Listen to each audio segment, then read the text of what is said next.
What's up, Internet world? We're the News 19 Nerds. I'm Leroy. I'm the protagonist. No, you're not. Yeah. No, you're not. Sure. You want to know why? Why? Because JD looked good, and you look like a homeless Ninja Turtle. I mean, that's fine. I'm a protagonist of my own story. Everybody's protagonist of their own story. You might be an extra. I'm not a protagonist. You're a supporting character in your own story, sir. What are we talking about? We're talking about the new Nolan masterpiece that is Tenet. It's a new Nolan movie. Unlike you, that is in the other uncultured swan of the masses, Nolan is, and I say this with all due respect, Nolan is one of the few directors who is making original movies. That's not based on another IP, graphic novel, comic book, a prior property. Mm-hmm. He's actually creating new worlds. He is. And so I give him credit. Now, does it work? We're going to dive into that. I think he is definitely an auteur, for sure, with the capital A. Yep. He is a man. Let's get to this movie. He is a man. Non-spoilers. He is a man above. He is. I will say this, and I say this with no hesitation. No, it's not a hot take. He is one of the top 5 directors out there right now. Okay. With anybody, if you say it is a Nolan film, it's going to make you think. You're going to see a spectacle. It's going to be it's an event. Nolan movies are almost like events where you're like, okay, what am I going to, the world that I'm going to be in, what am I going to be immersed in? Does it work? And Tenet is another one of those movies. Does it work? Yes. I say yes. Okay. I say yes. I believe that the movie works on a lot of levels. I will say that it is a head scratcher. It will make you think. This is not a movie you can turn your brain off. Mm-hmm. This is not a popcorn. This ain't Hobbs and Shaw. Unfortunately. I almost beat you to death this microphone. No, I said that to get a rile out of you. I like the movie. I don't think it's Nolan's best. Me personally, I don't think it's his best movie. I think it's a fine movie. There are a couple of times where I'm like, okay, I get it, but we'll get into that with spoilers. And when we really get into spoilers, I was like, some of the relationships I've seen. It's interesting, some of the relationships between the people. I'm like, I've seen this before. So. Trying to elaborate, or you just no, that's spoilers. That's okay. We'll get into spoilers. Just overall general thoughts.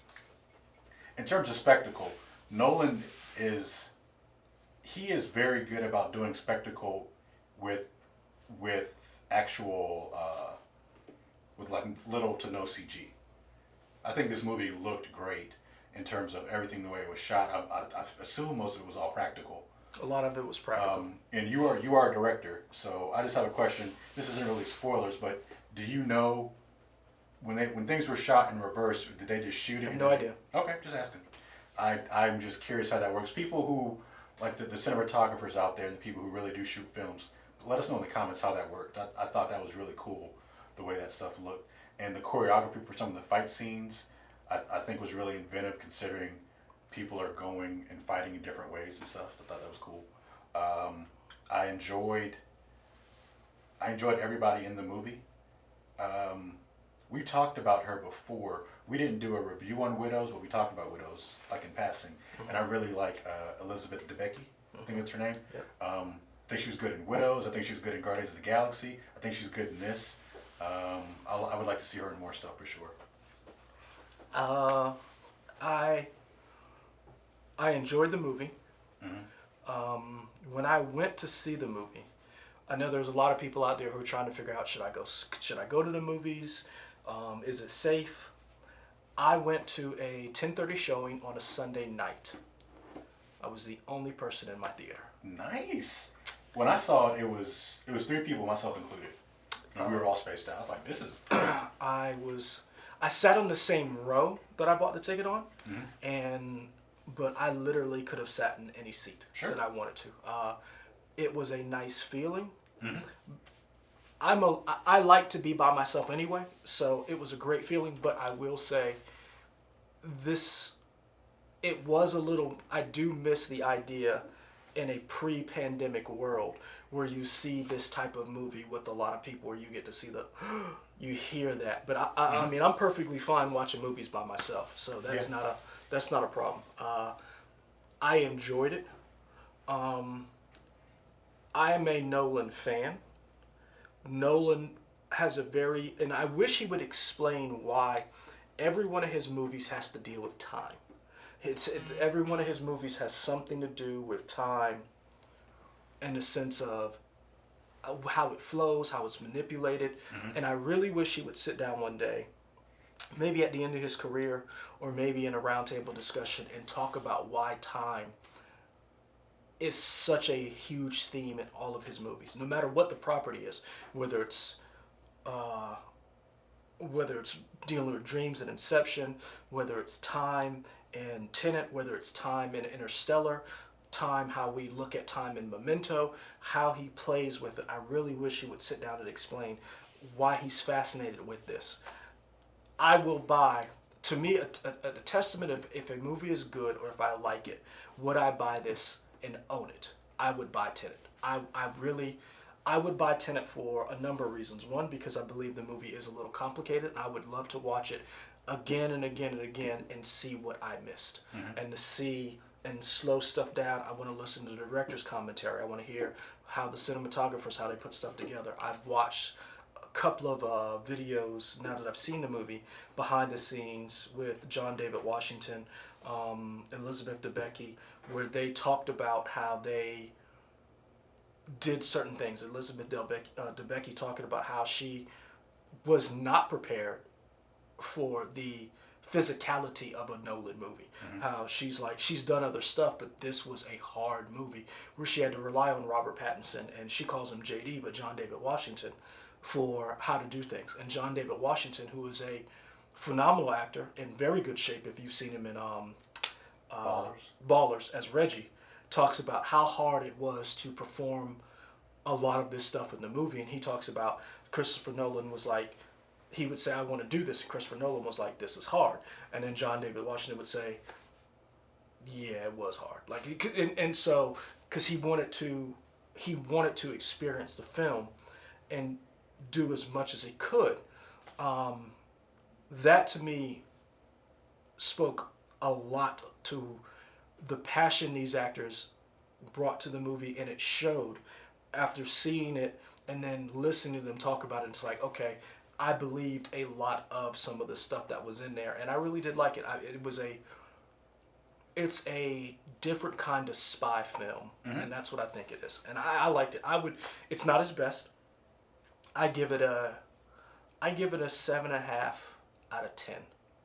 Now we're on 10 now, we ain't doing 5 no more? I mean, we're doing 5, but I'm just thinking, like, okay, if you're doing 10, like if you go to, right here, if you go to IMDb, or you go to Metacritic, I don't know what the IMDb score is, but, no, I'm not sorry, I know what the IMDb score is. I don't know what the Metacritic score is. Okay. IMDb, I think, has it at a 7.5. Were there any parts you didn't like about the movie?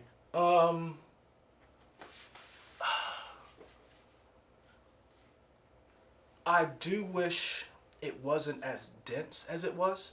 I expected to be entertained. I expected to learn stuff. But I will say that this movie is not something you can just turn your brain off. It is a very intelligent movie. Sure. And I will say this, as hard as certain aspects was to understand, I could appreciate it, but I do believe that may not be for everybody. I think this is another movie where sound is not Christopher Nolan's strength. See, this is one of the things I wonder. Was it the sound of the movie, or was it the theater? Because my theater was loud. It's like the sound. See, that's what I'm wondering. I don't know, because other movies... You went to Sandhill? Yeah. I was at Sandhill. See, that's what I'm saying. I don't know. Is it the sound of the... Because I've been in a theater where the sound is bad. And I get the actual copy of the movie at home, and I'm like, this didn't sound like the movie theater. And so that's, I know it's not the same, but I did not know if it was the sound of the movie or if it was actually my theater. See, if this was the first Christopher Nolan movie that I had saw, and or heard, and the sound was kind of weird, I'd have been like, oh, it's the theater. I've heard a lot of Christopher Nolan movies, and the sound mixing is just weird. I mean, one of the biggest examples is the ADR that who's your boy that you love, Venom. Tom Hardy? Tom Hardy did for Bane. Like those first trailers for Bane, you're like, what is he saying? I couldn't understand, and I know I'm not the only one. I'm not trying to harp on it. I just remember that was a big thing. The audio for Bane was really hard to understand, and they went back in ADR and all that stuff. Also, Interstellar. I don't think the audio mix is great between the sound effects and people talking.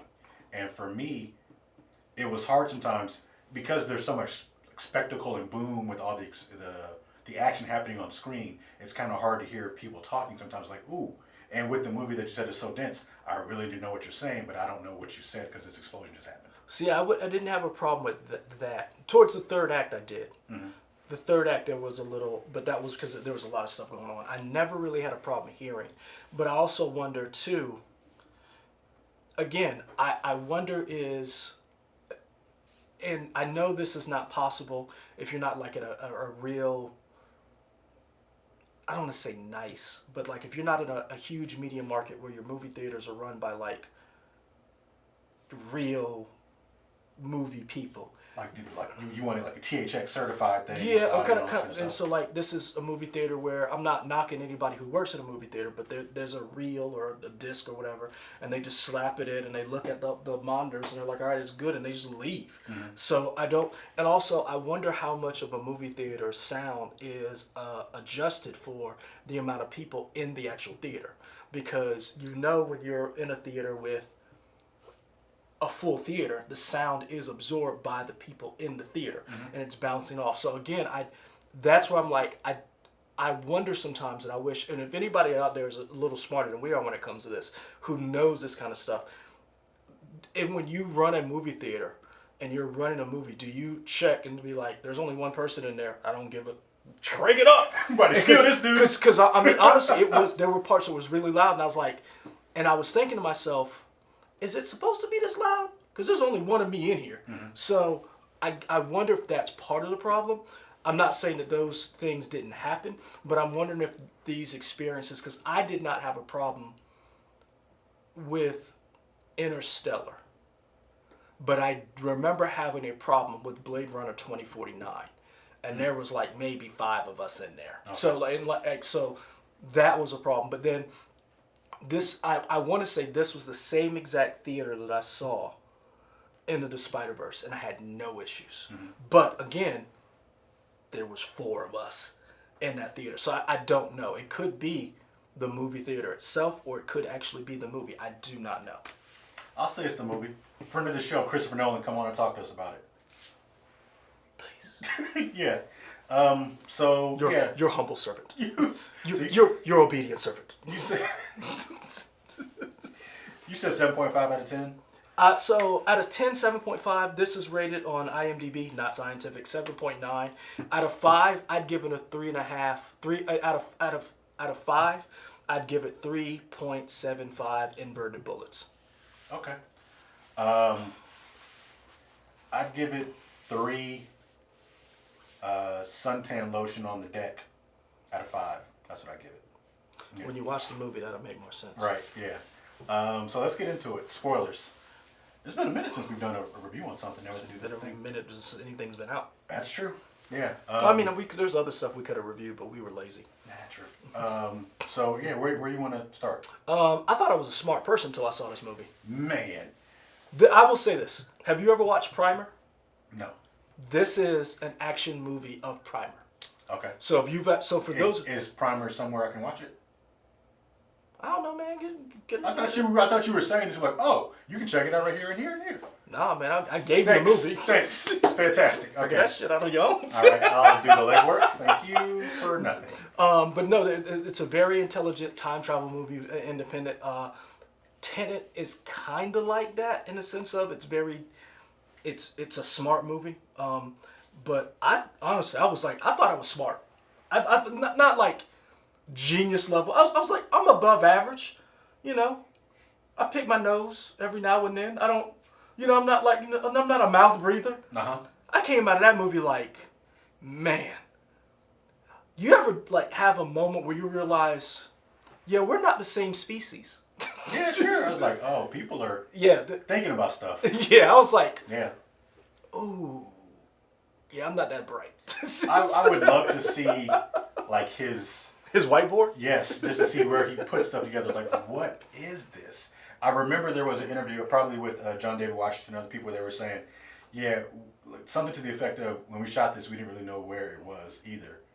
Which is, I mean, that's wild. Like, yeah, you're shooting this scene, don't worry about where it comes, you just do this. Mm-hmm. And he put it together. And for the most part, I feel like everybody is invested in the movie, and they're doing their best. And I can't think of any weak acting parts. Maybe Kenneth Branagh was, not that it was weak, but it was definitely like scenery chewing. But I kind of liked it. He was just like kind of over the top, but I kind of liked it. He was the weakest one in the sense of he did not convey. Kenneth Branagh's character was supposed to be menacing at the same time. You were supposed to be a little sympathetic to him because of once you found out what was wrong with him, you were supposed to be like, oh, and then, but he never had any warm moments where you could understand where he was coming from, or it was just this menacing Russian gangster. And I love Kenneth Branagh, and I think he did a very good job with the character. I think he could have dialed it down a skosh. Sure. In certain parts, I wish there were more tender moments. I want him. I mean, if he started twirling his mustache, I'd be like, "Yeah, that's the kind of villain you are right now." And that's what I'm saying. Like, he was intense. He was intense, but he wasn't like. It was almost like he was always intense, and I really wish. One of the things I guess I wish was when you get to that level of rich, you have to navigate that world. And I feel like he should have been a little, I don't want to say kinder, but more suave and a little more sophisticated to a certain extent. I thought his was the weakest. I thought the two people who stood out was definitely John David Washington and Elizabeth Debicki. They were amazing. And not that Robert Pattinson wasn't good. Robert Pattinson, it wasn't until the second and third act where you were like, oh, you were like, when you see these things converge together, you're like, oh, and that's where that heart of the movie comes in. I'm looking at the Metacritic score, and reviews 69, 7.8 user score. So we're right about, it's not his best, it's not his worst. Yeah, I think it is. I don't mind having to think a little bit in a movie. I think that's fine.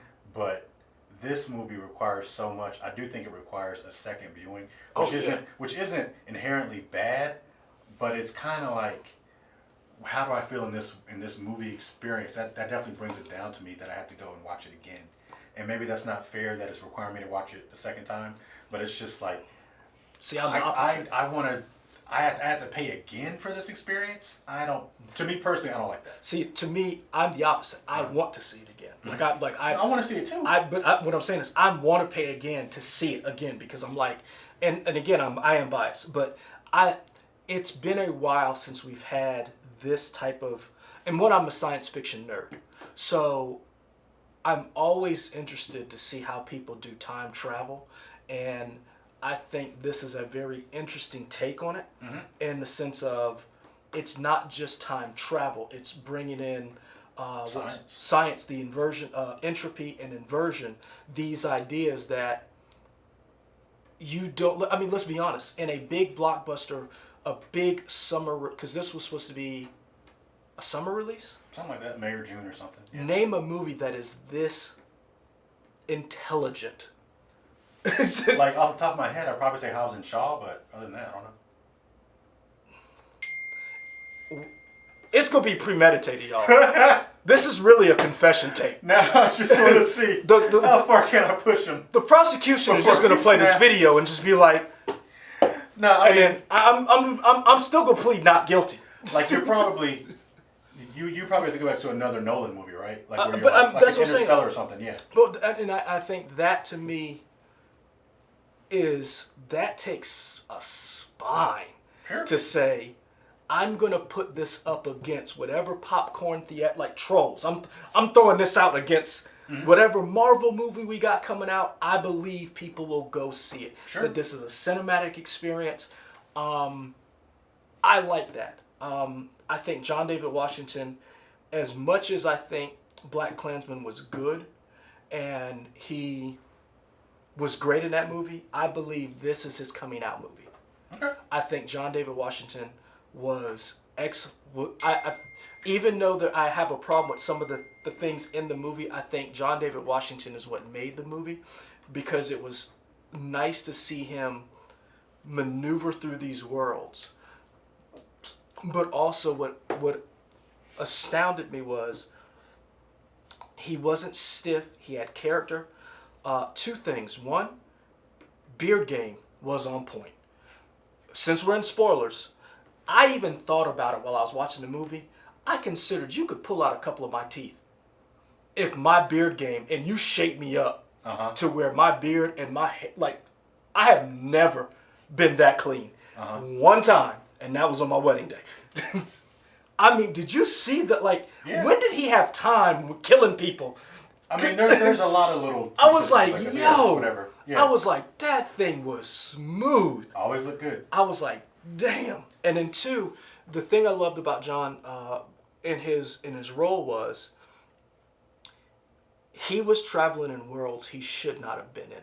And every time someone told him he was out of his depth, he proved them wrong. Not only proved them wrong, he flipped it. When he went to go see I can see his face right now. Michael Caine? Yes, thank you. When he went to see Michael Caine at the club, and scroll down so we can see more of the cast.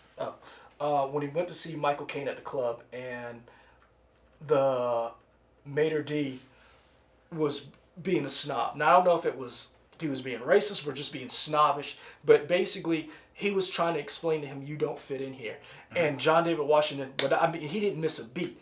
Put that dude in his place. When Elizabeth Kat, her character's called Kat, Elizabeth Debicki, when she would tell him, you're out of your element, these people, he was like, just put me in the room with him. Yeah. And just his self-assuredness.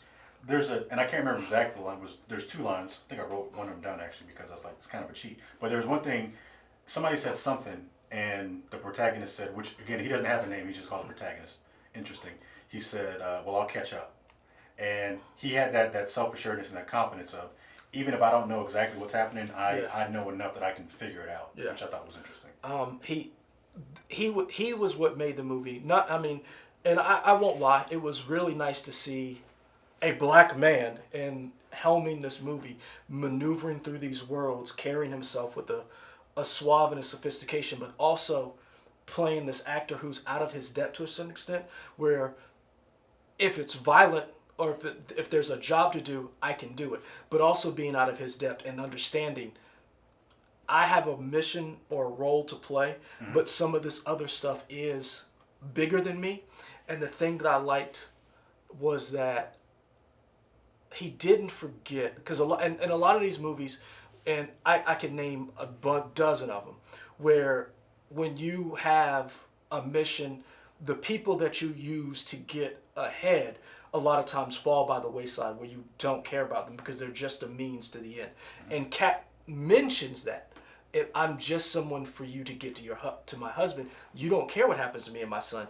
And to see the protagonist be the antithesis of that and say, no, my mission's important, but your lives are just as important, because I wouldn't have created this mess. You would be okay. Yeah.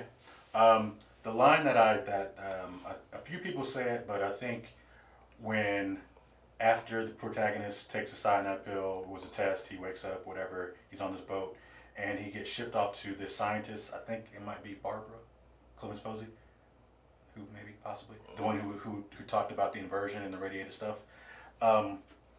He says, what's happening exactly? And she says, don't try to understand it. Yeah.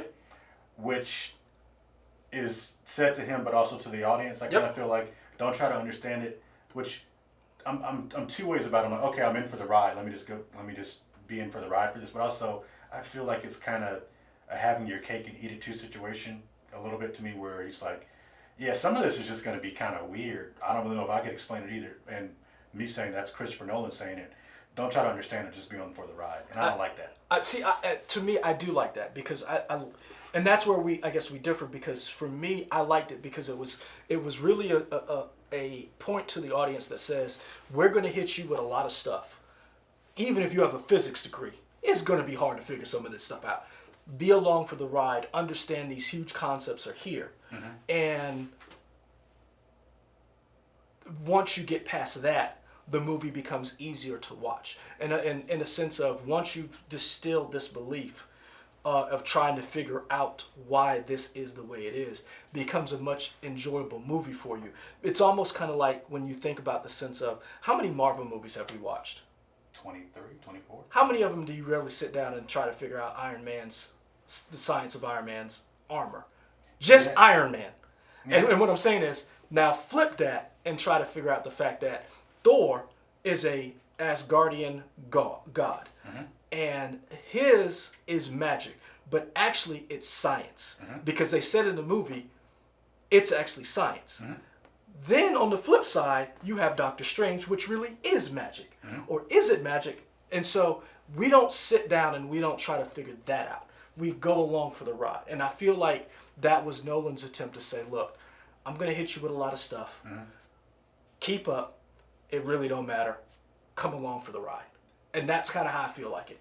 And we can't knock him for those things if we're not going to also do the same thing to the Marvel franchise, who has played with time just as recklessly as this movie. No, it has not. Yes, it has. No, just as recklessly? Yeah. No. And the reason why I say that is because this whole inversion machine, like point A to point B, doesn't always add up to me for sometimes. Whenever the protagonist would go into the inversion machine, why wouldn't we go all the way back to whatever point A was? It's just so weird to me. I disagree, because I think Endgame blew time. I feel like Endgame gave Tenet free reign, because that argument with Paul Rudd, Don Cheadle, and Robert Downey Jr. about time travel with Bruce Banner, Mark Ruffalo, everything's out the window after that argument, because they were. But that's for the MCU. That's not for Tenet. But what I'm saying is, that right there showed you in one instance how time travel movies are based on how their own movies interpret it. In other words, sure. And that's why, and in my opinion, I feel like they showed you we're doing time travel recklessly for our own benefit. Mm-hmm. Do it however you see fit. And and that's how I feel like Tenet's like, that's what we're doing. Basically, that conversation should have been the beginning of Tenet. Like that 5-minute conversation, they were arguing, what about Back to the Future? And they were like, are you basing your stuff on a movie? Tenet starts. Yeah, the only thing with that is Tenet's like on a higher level. Oh, I agree. I feel like, no, and the reason why I say that, because if it's on a higher level, then I feel like Christopher Nolan needs to do a better job of tying it up, because he's already starting at a higher level than Avengers. For me, like, time can be a little wonky in Avengers, but they already have established that's a popcorn flick, you know? That's my point. Right, but what I'm saying is that's a popcorn thing. If you're ascribing to higher heights, then I need you to tighten it up for me. See, and that's my point where I disagree, where it's like, if you're willing to suspend belief for this popcorn movie, you can suspend disbelief with this movie, even though we're hitting you with higher concepts. Mm-hmm. That's how I look at it. In a sense of, yeah, we're going to hit you with time travel just like they did. It's going to be a little heavier, but you're going to have to suspend some disbelief to get to the end of this so that you can enjoy the ride. And that's how I looked at it. And that made me enjoy it, because I was like, because there was certain stuff I was like, wait, wait, what? I was like, you know what? That white lady told me, don't try to explain it. I was like, I got you, white lady. White lady scientist, I'm here. I think that's poor on your job, Christopher Nolan. You can tell him that when we meet him. Yep. Got to put in the atmosphere. There we go. Put it out. I'm calling you out. So when I meet Halle Berry and you're like, hey man, remember when you said this day right here? That's fine. I'll be like, Christopher Nolan. He said, I said it. This is what Michael said. Yeah, explain it to me, bro. That's all I'm asking. Going back to, I'm kind of just jumping all over the place because the movie kind of does that too. At whatever. It doesn't. It does. It's jump linear. So let's explain this to me. They go to the Opera House in Kiev. Mm-hmm. And I had to look. I assume it's the Opera House in Kiev based on everything. No, I think that's Opera House in London. No, that's I want to say the Ukraine. Okay. Yeah. That's fine. It's an opera house somewhere. Yeah. They are trying to stop an explosion. No, so the original Opera House, if I remember correctly, could be wrong. John David Washington was part of the CIA to get out that guy. Right. To extract him. Mm-hmm. But he was also undercover trying to figure out.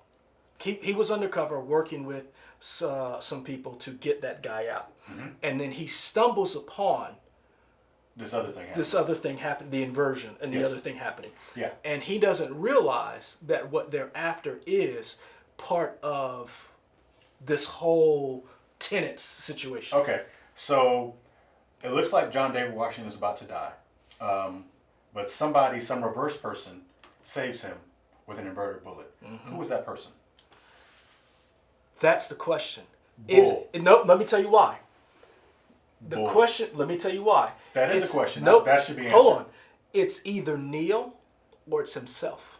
Yeah, I get that. But the reason why I say that is because this is why I say this movie was so great in the sense of, and I may change my rating now the more I talk about it, because to me this is why the movie was so good, and you have to suspend the disbelief to a certain extent. There were parts in the movie where as you're going through, you're trying to understand, and then you realize that you're watching the beginning of this new agency being created, because John David Washington's character, the protagonist, is one of many people who have been selected to fight the future. Mm-hmm. As you're realizing that, like, when did you realize the fight that him and Neil got into at the airport in Oslo was really them? I mean, probably as it was happening. Okay, maybe a scene before, but I wasn't like, when it happened, I definitely didn't think it was them. See, when it happened, I knew it was. I thought it was. I figured it was either him or it was Neil. Mm-hmm. The reason why is because as this movie was going, I didn't realize what was happening, but I realized that they figured out to go back in time. I figured that was them. Mm-hmm. What I realized throughout the movie, and after I watched and I was driving home with my head hurting, we watched a movie that basically set up this whole inversion department that was basically created by the protagonist, which is John David Washington, which is him going back in time, fighting the future people trying to destroy our timeline. And that's when I realized that as I was going through, I was like, oh, because to me, one of the best moments in the movie was when Robert Pattinson's character and John David Washington's character has that moment where John and I knew it as I'm watching it, when John David Washington keeps asking Neil, who recruited you? And he keeps being dismissive and keeps just go to sleep. And whatever, he keeps deflecting. And that's how he knew about the diet soda and that was his drink. And that's when I was like, you've met him before, and you like, because it was that idea that you recruited me, but technically you recruited me years before this. And you're realizing, as John David Washington is realizing, spoiler, Neil is going to die. John David Washington is trying to save him, and Neil is explaining to him, this is just the beginning.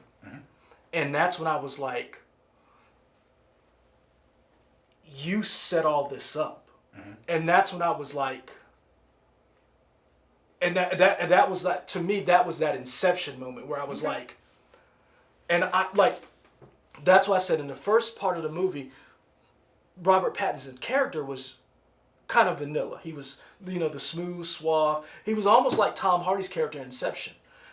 But that moment as the movie kept going, I was like, there's something else to him. And that's when I realized they're friends, one at the beginning of his journey and one at the end, but they've already met. Mm-hmm. And that point is where they're going in different directions. Mm-hmm. And that's when you see John David Washington tear up because he's watching his friend for the last time, and then he realizes, I'm going to have to do this all over again. Meet him knowing I'm going to be like that. Just that whole moment right then and there was just, it was a mind blown for me.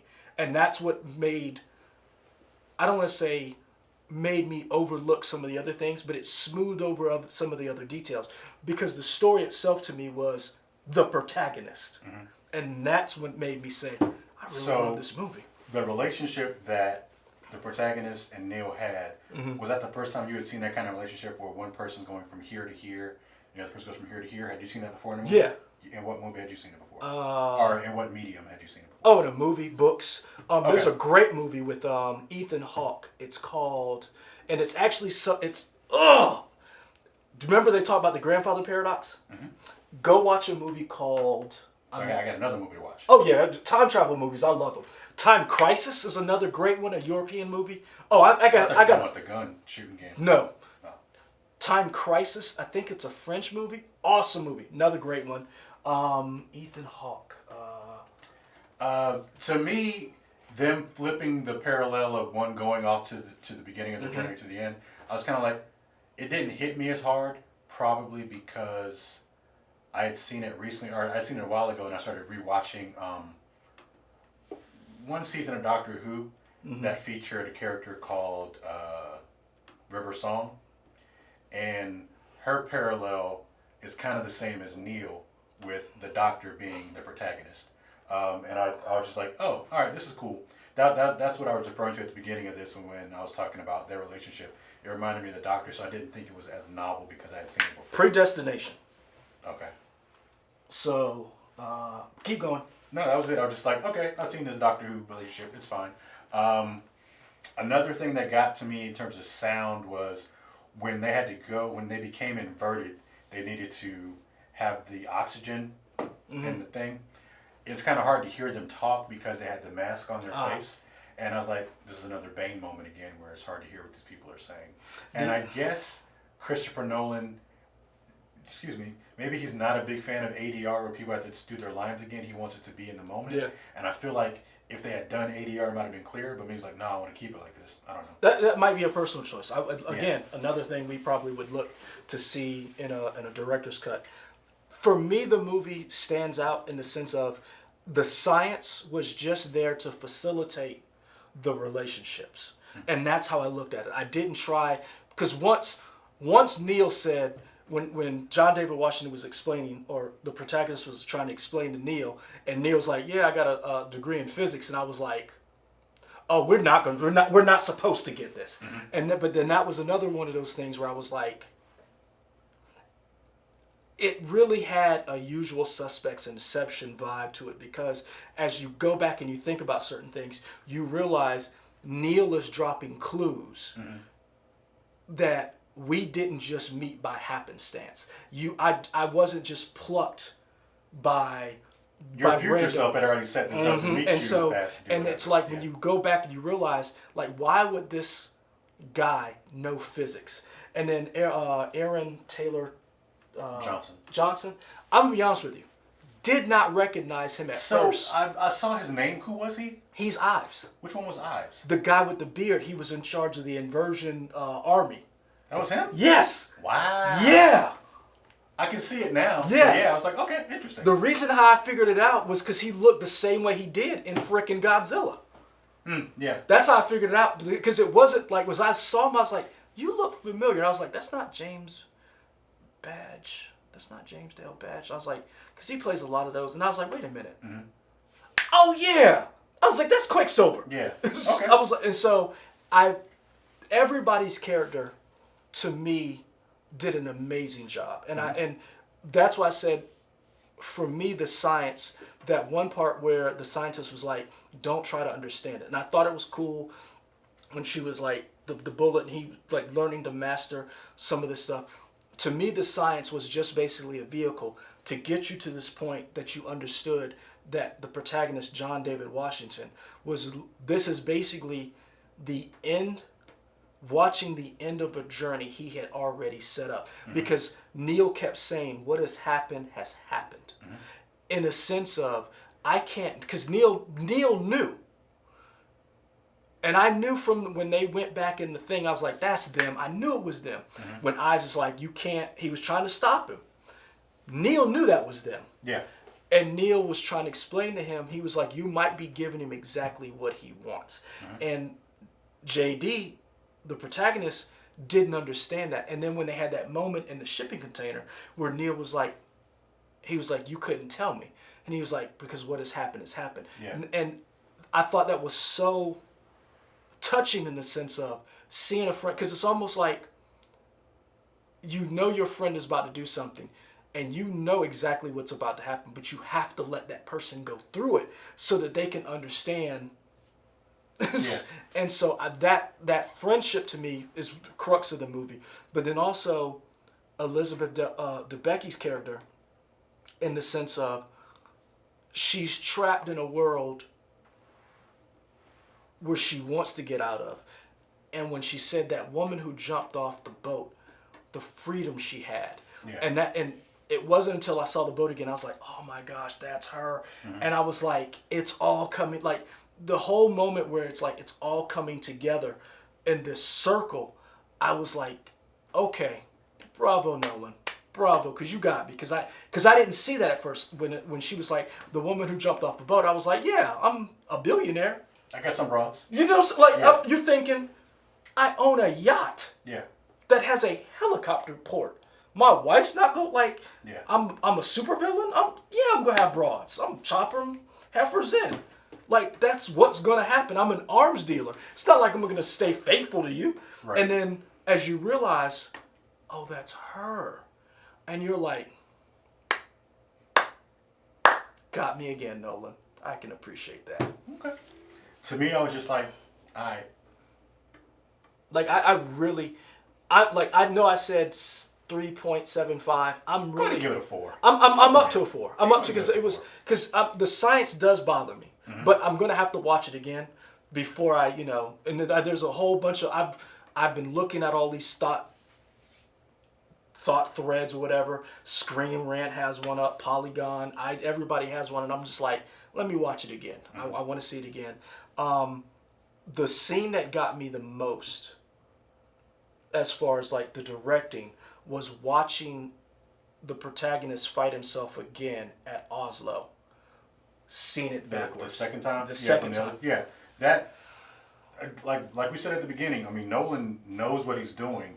To be able to figure out how you're going to shoot that is something I want to see again, and probably with the director's commentary of, yeah, he had to do this, this, and this, and to do choreography in reverse is wild. I mean, cool. And again, he changed the directing game, because remember how much we had to figure out Inception. Like, remember when not Jonathan Taylor Thomas, Joseph Gordon-Levitt. Yeah, it's one of those white dudes with 3 names. Don't put JTT out like that. When he filmed the buildings moving, and how he did the dreamscapes, and you're like, how did you know to do that? Like that's the visionary that I can appreciate in his movies. I recommend this movie. I would for sure recommend the movie. Well, you need to know going in, it's not a popcorn flick. Nope. And it's okay if you don't understand the movie at the end, because I didn't. Man, I thought I was smart. I really was. Then I realized I was a mouth breather. Then I was like, oh, you're one of the dudes who eat glue. And I was like, yep, that's me. Because, man, I was like, yo. But I really enjoyed it. I did enjoy it, yeah. There's so much more I wish we could talk about. We don't have the time. I do want to know, what's your favorite Nolan movie? And also, what's your favorite time travel movie? because we didn't really get into the inversion or the entropy and the science of it. One, because we're not that smart. And two, we ain't got that kind of time. Yeah. But I do want to know from you guys your favorite Nolan movie and also your favorite time travel movie. Is it Bill and Ted's? Is it... there's a ton of them. Predestination is in my top 5. You have to watch it. It goes into the grandfather paradox that they talk about. The only correct answer for Nolan is The Prestige. So, No. Yeah. Inception. I said what I said. And you're wrong. You can find more of this foolishness here on the YouTube. You know, how do I put videos on the YouTube? No, it's Facebook. That's how he says it. You can also find us on Twitter, Instagram, Facebook, and WLTX.com, you know, when we're not lazy. Yeah. We really appreciate if you would like and subscribe. That's if you want to hear about more, you know, shenanigans that we do. Also comment. We do respond to it. He responds. I respond. And that's about it. Yeah. We're the News 19 Nerds. We're out. Hobbs and Shaw was better. It was not.